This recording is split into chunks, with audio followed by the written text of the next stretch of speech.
established Rich coming right back at you. Look, I'ma say this plain and clear. Rick Ross is too successful, too rich, too established, and too far into his career to be moving like he needs a viral moment this bad. This is a man with classic records, a real brand, land, business ventures, a catalog, and one of the most recognizable voices in hip-hop history. So when he starts acting like disrespect is the main marketing plan, it don't look like boss-level behavior to me. It looks like a legendary artist using low-level internet tactics. And that's where I got a problem, because the biggest boss character worked when the music was the main event. But when the character becomes louder than the art, now we gotta ask if the character is helping the legacy or starting to make him look smaller than his success. For me to spare your brother, but I don't have to spare your mother. Yeah, your mother, Mally. So your mother, I want her behind the bar 7 Luke Belair and changing the channel. I don't want the remote. I want your mother, Mally, doing that. The white boy could be on the grill. The dude that sit on the floor, he could just get the algae and seaweed out of the ocean. I want him to get all the seaweed from over there to over there.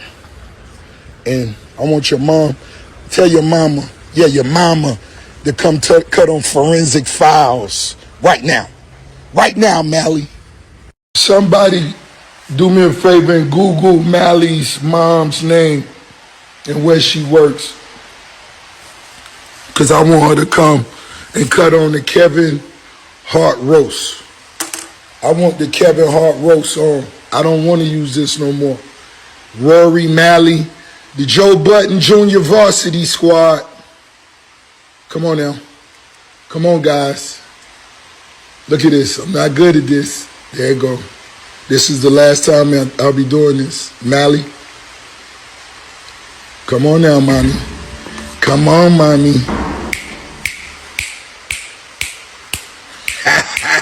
No, Mally, Rory, Mally. This book is in stores, and what I want your mama to do, Mally, I want your mama to read 8 chapters on my life.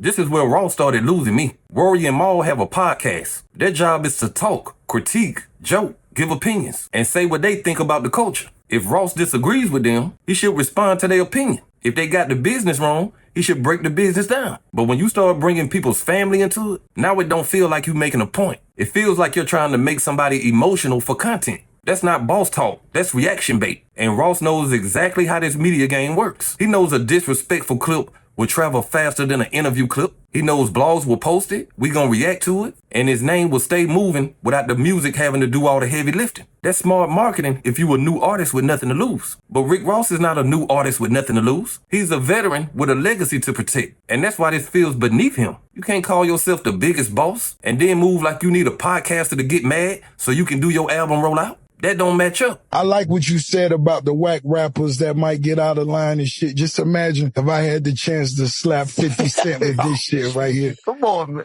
This is a family show, Roy. Yeah. No, I'm just saying. Just imagine that. That's a blessing. I ran out of flag. We just talked about. No. You just mentioned it. No, I'm not talking about him. No, you was. No, I wasn't. Yeah. I caught that. No, the whack rappers running around. I'm sorry for and then you get the.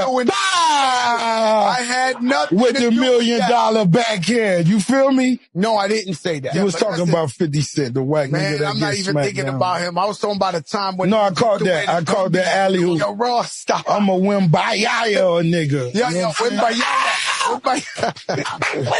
Yayo. I'm giving Joe Crack what Joe Crack asked for. The whack rappers, the nigga 50 Cent. I never You threw me the alley hoop on 50, nigga. Come get it, 50. Now this is where the situation gets more disrespectful to me. Ross is sitting with Fat Joe and Jadakiss. That's 2 New York legends who have history, relationships, and respect in the culture. So when Ross starts playing with 50 Cent's name on their platform, he ain't just speaking his mind. He's putting their show in the middle of his old beef. And he's straight up wrong for that. If somebody invites you to their house, don't use their living room to throw rocks at somebody they still got to deal with once you leave. And you could tell Fat Joe was trying to steer the moment away from the 50 Cent conversation. Joe knows how fast one clip can turn into a week of drama. Ross knows it too. That's why I say he was working the room. He was working that old beef. He was working the fact that 50 Cent is still one of the most valuable names you can have attached to yourself. If 50 responds, the story gets bigger. If the blogs pick it up, the rollout gets more oxygen. That's the trap. And that's why 50 knows how to be smart. If he responds, then he's not defending himself no more. He's volunteering to become part of Rick Ross's rollout plan. I don't have to, but I'll be clear. I definitely wasn't thinking about 50 Cent. I was thinking about some old school rappers. I don't want to say who. Some friends of mine that back in the day, they had the game in the chokehold and then they flopped. Man, they invited me to the no. It was G-Unit.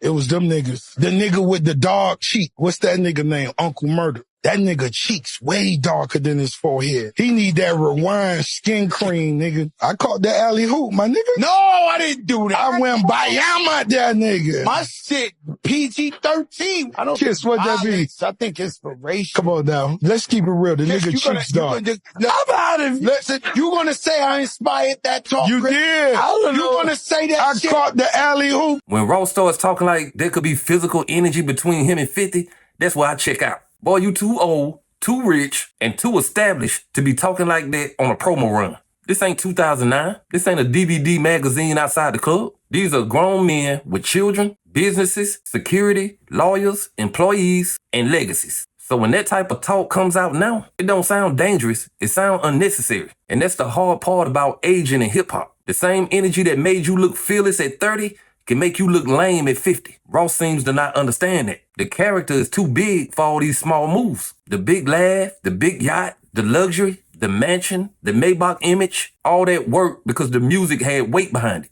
But when the character starts leaning into old beefs, family shots, and viral clickbait, now it starts to look like the mask is doing too much work. And that's always been a Rick Ross issue. You don't always know when the real man is talking or when the character is talking. Charleston White does it with outrage. DJ Khaled does it with catchphrases. Rick Ross does it with luxury, laughter, and disrespect dressed up as boss energy. Different lanes, same problem.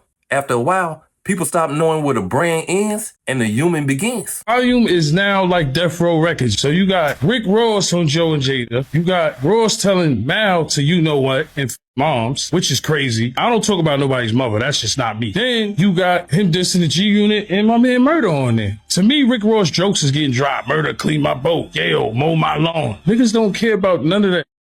No, Rick Ross not smacking nobody. He up there talking about sure, smacking. We saw you in Canada, brother. We saw you run on your peoples. We know you not about that. We know you soft, my brother. BET Awards, when the Jeezy, I was there. I was backstage. And this is when 50 is going back and forth with Diddy backstage. I think that's the day he told French, Meek is better than you. 50 was just wilding that day. When Rick Ross walked by me, Smack got the video. He just don't want to put it out. They said, what up? They had like 30 niggas with them. And I'm like, what up? Like, we don't never travel light. So he know it's not like that. But now the volume is definitely like Death Row. Uncle Murda and Tony Yayo responding was expected. Once Ross starts talking crazy, the Officer Ricky button is always going to get pushed. That button has been sitting there for years, and that's the weak spot in Ross's armor. The bigger he makes the character, the easier it is for his enemies to keep bringing up the CO life. They don't have to out-rap him. They don't have to out-business him. They just have to make people question his persona. That has always been the strategy against Ross. Don't attack his sound. Attack the image. Make people ask how much of this is real and how much of it is performance. That's why Ross needs to be careful.